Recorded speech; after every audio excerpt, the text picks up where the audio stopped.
Hey everyone, it's Lexie. So in today's video, I'll be sharing with you the books that I cannot wait to pick up this spring. So these are books that have been on my shelf either for a couple months that I'm just excited to get to, or there's a new release that comes out in April as well that I'm really excited about. So, and it's unique too because I feel like they're all over in terms of genre, which makes it a lot of fun. And I feel like it's just going to be a really good reading season. So without further ado, let's get started. So first up, I have a new release that is coming out in April that I honestly am so excited for. It's probably one of my most anticipated new releases of the year, and it is Homecoming by Kate Morton. And I'm so excited for this one. And I'm a huge Kate Morton fan. She hasn't had a book that has come out in the past several years, so this is her first one, I think, since the pandemic. I think she had one that came out 2018, 2019, and so I cannot wait to dive into this one. I have the little synopsis here. So it says, Adelaide Hills, Christmas Eve, 1959. At the end of a scorching hot day, beside a creek in the grounds of the grand and mysterious house, a local delivery man makes a terrible discovery. A police investigation is called, and the small town of Tambilla becomes embroiled in one of the most shocking and perplexing murder cases in the history of South Australia. Many years later and thousands of miles away, Jess is a journalist in search of a story. Having lived and worked in London for almost 20 years, she now finds herself laid off from her full-time job and struggling to make ends meet. A phone call out of nowhere summons her back to Sydney, where her beloved grandmother, Nora, who raised Jess when her mother could not, has suffered a fall and has been raised to the hospital. At Nora's house, Jess discovers a book that chronicles the police investigation into a long-buried crime, the Turner family tragedy of Christmas Eve, 1959. It is only when Jess skims through the pages that she finds a shocking connection between her own family and this once infamous event, a murder mystery that has never been resolved satisfactorily. I think this one sounds really interesting, and like I said, I've read all her books, and she does a really good job at kind of showcasing the kind of dual storyline of past and present, where the present day storyline is trying to figure out what happened in the past, and so it's a bit of a mystery and you're figuring it out with the main character, which I really enjoy, and she does it really well. It doesn't feel disjointed. I feel like it really transitions smoothly between the two timelines. And I always think murder investigations are like, unresolved murders are just really interesting from a story point of view and kind of looking at it from a historical lens in a different perspective. So I honestly am so excited for this one. I cannot wait to get my hands on it. Next up, I have a River Enchanted by Rebecca Ross. This is a book that I picked up late last year, and it just seems kind of springy. Like, I just look at this cover and it kind of gives me spring vibes. So it says here, it starts with a letter and an ominous journey across dark waters. 10 years after being sent away to the mainland to become a bard, Jack is summoned home to Cadence. Girls are going missing from the island, and Adaria, his childhood nemesis and the future leader of the clan, believes Jack is the only one who can find them. The elemental spirits that dwell in every breath of air, splash of water, blade of grass, and flicker of fire find mirth in the lives of the humans, and a bard's music is the only way to summon them and ask that the girls be returned. Yet as Jack and Adaria get closer to solving the mystery, it becomes apparent that an older, darker secret about Cadence lurks beneath the surface, and no harp song may be strong enough to stop it.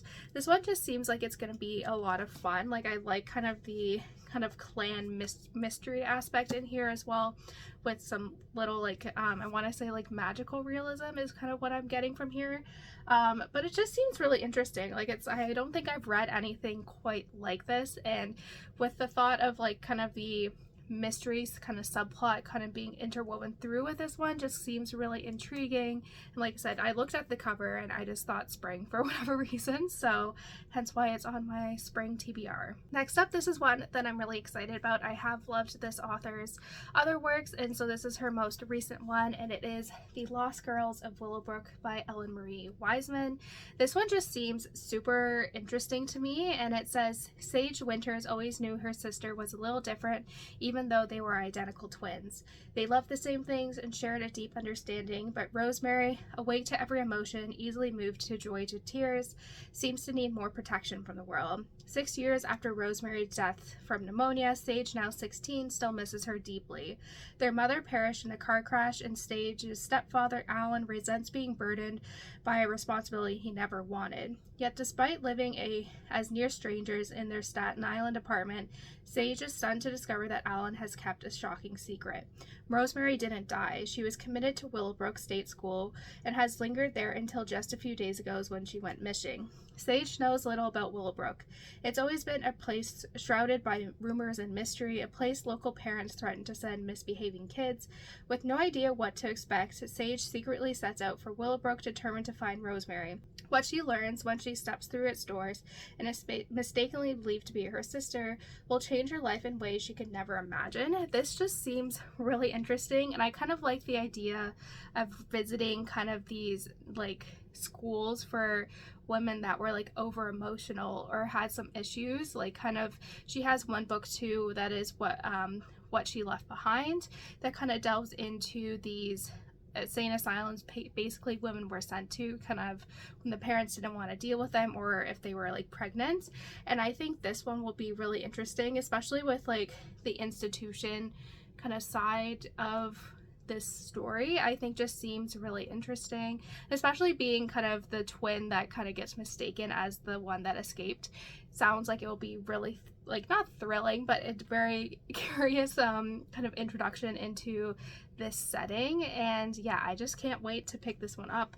I have loved a lot of her other books, so I'm really excited to dive into this one. Next up, this seems just like a fun book to read, and it will be good to read as we kind of get into the warmer weather kind of in the later half of spring, and it is Lessons in Chemistry by Bonnie Garmus.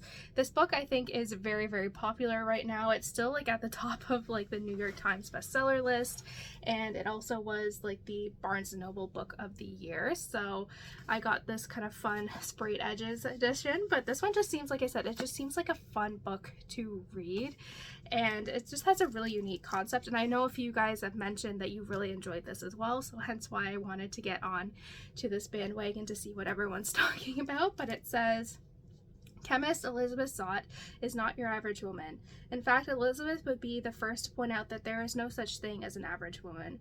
But as the early 1960s and her all-male team at Hastings Research Institute takes a very unscientific view of equality, except for one, Calvin Evans, the lonely, brilliant Nobel Prize nominated grudge holder who falls in love with all things, her mind. True chemistry results. Like science, though, life is unpredictable, which is why a few years later, Elizabeth finds herself not only a single mother, but also the reluctant star of America's most beloved cooking show, Supper at 6. Elizabeth's unusual approach to cooking proves revolutionary, but as her following grows, not everyone is happy, because as it turns out, Elizabeth Zott isn't just teaching women to cook, she's daring them to change the status quo. I've heard really great things about this. I just think the concept just sounds really fun and interesting, and I've heard this book is really funny as well, so I was like, this would be a great book to read as we kind of get closer to the warmer weather. Yeah, this book just seems like it will be a lot of fun, and I can't wait to pick this one up. Next up, this book came out in the beginning of the year, and I feel like once I'm done my dissertation, I can devote my full kind of brain capacity to this book. I'm definitely gonna have to read a summary of the first book because it was right before I started taking notes, and I don't really remember too much, but it is Hellbent by Leigh Bardugo, the second book in the Alex Stern series. Yes, because this is the sequel, I don't want to talk too much about this, but this deals with the occult. It follows a girl named Alex who gets recruited to Yale to become the member of the Ninth House, which is the house that oversees all of these secret society occult groups at Yale, and it kind of takes off from there. I've heard great things about this. I heard that it's like the first book, it is very slow, but I really enjoyed the first one, despite it kind of being very confusing in the beginning. It took me a while to find my footing, but once the plot started to pick up, I got really invested in this kind of dark, twisted world, and this one kind of seems like it has more of like a quest side to it as well, which seems like it'll be a lot of fun. But yeah, like I said, I definitely need to find like a really detailed summary.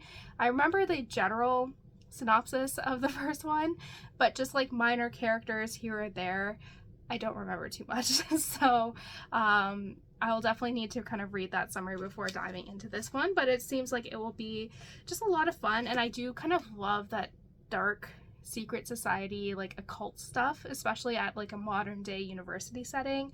I think it leads for a lot of fun kind of, I don't know, I really enjoy that setting. It kind of gives like dark academia vibes with not being academia focused.